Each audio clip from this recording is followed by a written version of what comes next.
রাজনৈতিক দলের সাথে প্রধান উপদেষ্টার বৈঠক। ভারতের সাথে সকল গোপন চুক্তি প্রকাশের দাবি, যে কোনো ধরনের উস্কানি ও অপপ্রচারের বিরুদ্ধে ঐক্যবদ্ধ থাকার প্রত্যয়। সার্বভৌমত্ব, অস্তিত্ব, স্বাধীনতা এবং মর্যাদা রক্ষার প্রশ্নে সবাই ঐক্যবদ্ধ থাকার ঘোষণা দিয়েছেন। বাংলাদেশের উপ হাইকমিশনে হামলা, বাংলাদেশ বিরোধী প্রচারণা, বাংলাদেশের অভ্যন্তরীণ ব্যাপারে হস্তক্ষেপ, এসবের তীব্র নিন্দা জানানো হয়েছে।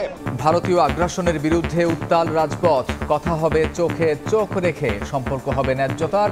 ষড়যন্ত্রের বিরুদ্ধে সজাগ থাকার আহ্বান তারেক রহমানের।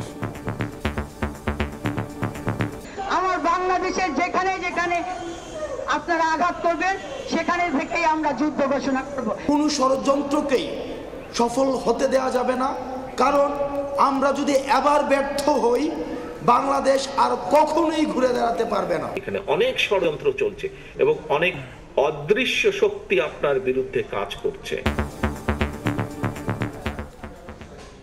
দেখছিলেন প্রধান শিরোনাম। সন্ধ্যার সময় সঙ্গে আছি আমি কামরুজ্জামান মামুন।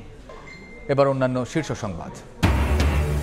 ভারতের সঙ্গে সম্পর্কের টানাপোড়েনে ব্যবসা বাণিজ্যে প্রভাব দেখছেন না অর্থ উপদেষ্টা। যেখানে কম দামে ভালো পণ্য, সেখান থেকেই কিনবে বাংলাদেশ।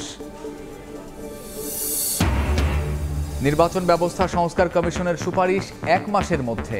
নতুন ইসির সঙ্গে প্রথম বৈঠকে বদিউল আলম, আস্থা ফেরাতে কাজ করছে কমিশন। স্ত্রী মিতু হত্যা মামলায় 3.5 বছর পর জামিনে মুক্ত সাবেক এসপি বাবুল আক্তার। হাইকোর্টের আদেশ চেম্বার আদালত বহাল রাখায় বের হলেন কারাগার থেকে।